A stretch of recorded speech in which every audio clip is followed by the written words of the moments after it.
iminka waxaad is leedihiin waxbaa maqan. haddaad lacag badan hesho maxaad samayn lahayd? aad baad wax u cuni lahayd. caloosha wax badan ma qaado. ma lacagtu kuu badato intan aad iminka cunto ka badan ma qaado. badan haddii lagu ridana way xaruusataa oo dhiikar iyo macaan iyo kolestarool iyo baliya baas baa ku dhacaya. dabeetana waxaa lagu odhanaya haddaad rabto inaad noolaato wuxuu dhan waa inaad ka yaraysaa. idan maxaad ku samayn? daashay oo naftaadii waxay u baxday in lacag badan la helo. lacagtii badnayd markii la soo helayna wax macnay samayn weyde. hawl badan unbay keensatuun iyo inaad dadka la tukan kari weydo markaas salaada soo galbo 10 albaabka sukiisii taagto aad sidii wax waalan albaabka dambe ka boodid inta waxaysato u fiirso markay masaajidda soo galaan degdeg bay kaga baxayaan waayo toonba meelaan tahay nafta la isugu keenay. idan noloshiiba haduu intaad ayar kabaha ka qaatad halka ka baxda cidina kuma daba socoto soocanka ma wax ku boodar garaynaya iyo wax ku dhibaya ma aragtid. inta magac iyo maamuus kale kamarad baa la daba ordaya iyo halku marayo waa luqluq bay marayaan. inta mudane lafahooda bay u baqayaan. imka dad madaxweyne noqoto de maqaxida ka shaahimaysid. xorriyadda waad waayaysaa. maxbuus sharafeed baad noqonaysaa. qol baad ku xidhantiyo meel laakiin lagu odhan maayo waa xabsiye. waa qolkii madaxtooyada lagu odhanaya waa qol sharaf leh. qolkii sharafta. laakiin haddaad ka soo baxdo waa in askar iyo bunduqiyo iyo qoryo ku daba rooraan. waa xabsi dhabaad gelaysaa. yaa lagaa xabsinayaa intaad u talinayso. intaasaad ka baqaysaa iska ilaalinaysaa ka fogaanaysaa. marka waa xabsi sharafeed baa la yidhaahdaa. waa maxaabiis madaxduye laakiin waa maxaabiis sharaf leh.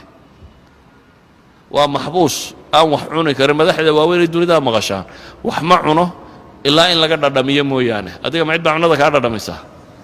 wixii kula macaanaadaba waad iska cuntaa. ninkan wax walba uu ka shakisay. cunadiisa waa in la soo dhadhamiyaa. gaadhigiisa waa in la soo eegaa.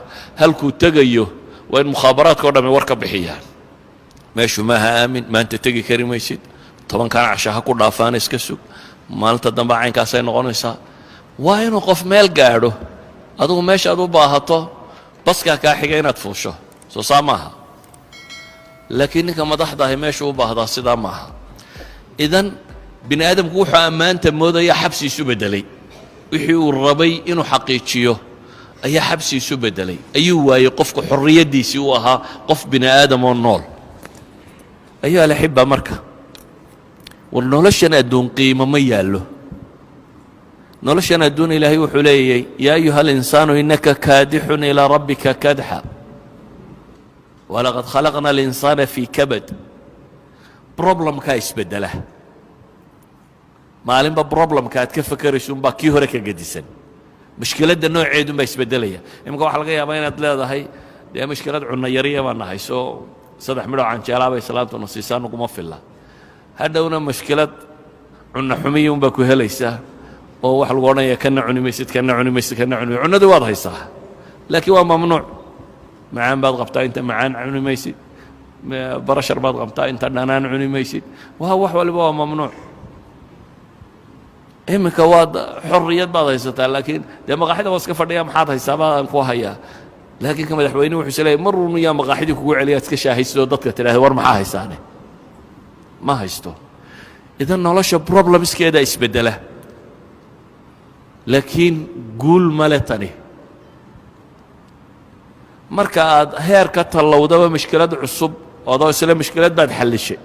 dhallinyara wadatiin hadda wada guurdoon baad tihin soo maaha. laakiin maalinta guursataan carruur yaryar iyo dhakhtar iyo islaantii baa uur leh iyo dhakhtarkaa la geynaya mushkilad kalunbaa kuu bilaabmaysaa. adduunku waa dhibaato marka. adduunku waa kabad waa daal waa beer xanuun.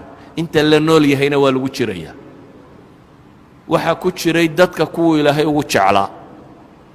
yaa rabbi ugu jeceliyay dunida dadkii noolaa soo rusul maaha. rusushii loogu jeclaabaa ku jiray dhibtaa. qur-aanku rasuul la dilay iyo rasuul la eriyaday iyo rasuul dagaalamay waxba waa laynooga warramo. nebi maxamed taariikhdiisii baynu haynaa calayhi salaatu wasalaam. agoonnimo rajaynimo in laga saaro dhulku u dhashay iyo meeshiisii dagaal uu galo nafta la isugu waxaasoo dhan bini aadamku maruu marayay. idan alxayaa hakada haddaba haddaynu rabno nolosha inaynu guul ka xaqiijinno guuli waa intaad ilaahay u dhowaato haddaad ilaahay ku dhowaato noloshan baa fudaydmaysa xataa mushkilaadkeeda yasiir noqonaya mushkilaadkeeda sida loo xallilo ayaa fududaanaya